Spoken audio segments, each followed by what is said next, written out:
রেগে গিয়ে ঐশ্বরিয়াকে মারধর করতেন। এরপর ঐশ্বর্য প্রেমে পড়েন তার আরেক সহ অভিনেতা বিবেক ওবেরয়ের সঙ্গে। খবর কানে যায় সালমানের। শোনা যায় ক্ষুব্ধ সালমান নাকি এক রাতে 41 বার ফোন করেছেন বিবেক ওবেরয়কে। শুধু কি তাই, তাকে প্রাণে মারার হুমকিও দিয়েছিলেন। বিবেক সেই কথা প্রকাশ্যে জানাতেই দেখা যায় বলিউডে কাজ পাচ্ছেন না তিনি আর। সালমানের সঙ্গে পাল্লা নেওয়ায় কি কাল হয়েছিল তার? এই প্রশ্নে আজও তলপাড় নেট পাড়া। Welcome my channel. আলোচনা করব ঐশ্বর্যকে নিয়ে সালমান খানের বাবার চাঞ্চল্যকর মন্তব্য।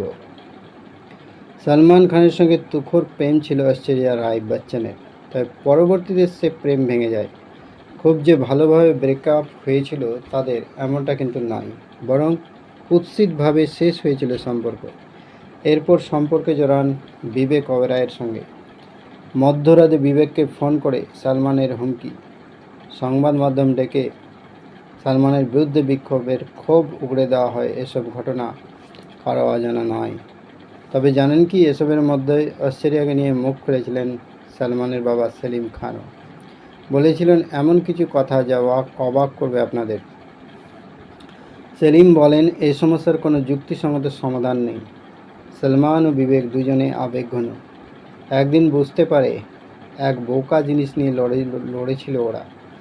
অন্য কেউ এসে তো তাকে নিয়ে গেল, আর ওরা যেমন ছিল সেরকমই রয়ে গেল। এখানেই শেষ নয়, ছেলেকে নিয়ে যে সময় ভবিষ্যৎ বাণী করেছিলেন সেলিম খান। তিনি বলেন 2009 থেকে জীবন বদলে যাবে ওর।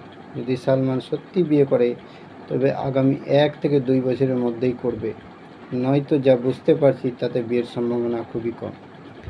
সেলিমের কথায় যেন ফলে গিয়েছিল সেদিন। 1-2 বছরের মধ্যে বিয়ে করেনি সালমান। এত বছর পার হয়ে গিয়েছে, আজও তিনি অবিবাহিত। 1999 সালে হাম দিল দে চুকে সনম ছবিতে অভিনয়ের মধ্যে দিয়ে একে অপরের কাছাকাছি এসেছিলেন সালমান ঐশ্বরিয়া। যদিও কিছু বছরের মধ্যেই তাদের সম্পর্ক ভেঙে যায়। শোনা যায় অতিরিক্ত সন্দেহপ্রবণ সালমান নাকি রেগে গিয়ে ঐশ্বরিয়াকে মারধর করতেন। এরপর ঐশ্বর্য প্রেমে পড়েন তার আরেক সহ অভিনেতা বিবেক ওবেরয়ের সঙ্গে। খবর কানে যায় সালমানের। শোনা যায় ক্ষুব্ধ সালমান নাকি এক রাতে 41 বার ফোন করেছেন বিবেক ওবেরয়কে। শুধু কি তাই, তাকে প্রাণে মারার হুমকিও দিয়েছিলেন। বিবেক সেই কথা প্রকাশ্যে জানাতেই দেখা যায় বলিউডে কাজ পাচ্ছেন না তিনি আর। সালমানের সঙ্গে পাল্লা নেওয়ায় কি কাল হয়েছিল তার? এই প্রশ্নে আজও তলপাড় নেট পাড়া। সালমান খানের বাবার সেই ভবিষ্যৎবাণী সালমানের উপর একেবারে সত্যি হয়েছে। তিনি বলেছিলেন 2-3 বছরের মধ্যে বিয়ে করবে, না হলে চিরদিন আর তার বিয়ে করা হবে না। সেটাই আসলে সত্যি হয়েছিল। ভিডিও এই পর্যন্তই।